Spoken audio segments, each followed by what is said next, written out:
Алихан Харсиев, депутат Государственной Думы 7-го созыва от Ингушетии. Меценат, филантроп. Несколько слов о Харсиеве. Алихан – это честь, мужество и достоинство.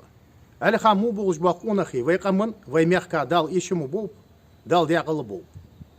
Теперь я обращаюсь к соответствующим силовым структурам Ингушетии, чтобы вы незамедлительно нашли провокаторов, пытавшихся дискредитировать и опорочить честь и достоинство уважаемого в России депутата Государственной Думы Алихана Харсиева. Если этого не произойдет, я буду вынужден призвать всех своих сторонников выйти на площадь Владикавказа, Магаса и Москвы.